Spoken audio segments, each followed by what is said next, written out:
റോയിച്ചൻ എന്താ വന്നത്? ഞാൻ വെറുതെ ഈ വഴി പോയപ്പോ. ഈ വഴി പോകുമ്പോഴൊക്കെ വെറുതെ ഇങ്ങനെ വരുന്നത് ശരിയാണോ? ആളുകൾ എന്താ പറയാ? എനിക്ക് ഭാവനെ ഒന്ന് കാണണം തോന്നി. ഭാവന എനിക്ക് ഇഷ്ടമാണ്. ഇതെന്താ നാടകത്തിന്റെ റിഹേഴ്സലാണോ?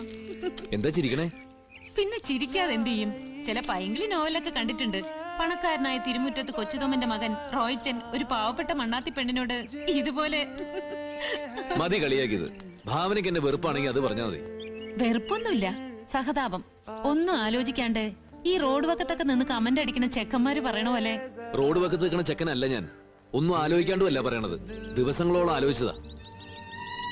ജീവിതത്തോട് ഒരു സീരിയസ്നെസ്സും കാണിക്കാത്ത ആളാണ് ഞാൻ. ഒരു പെൺകുട്ടിയെ സ്വന്തമാക്കണമെന്ന് ഇതുവരെ തോന്നിയിട്ടില്ല. ഒരു കുടുംബം ഉണ്ടാവണമെന്നോ എല്ലാരും പോലെ ജീവിക്കണമെന്നോ ഒന്നും ഞാൻ ആലോചിച്ചിട്ടില്ല. പക്ഷെ ഇപ്പോ എല്ലാം ഞാൻ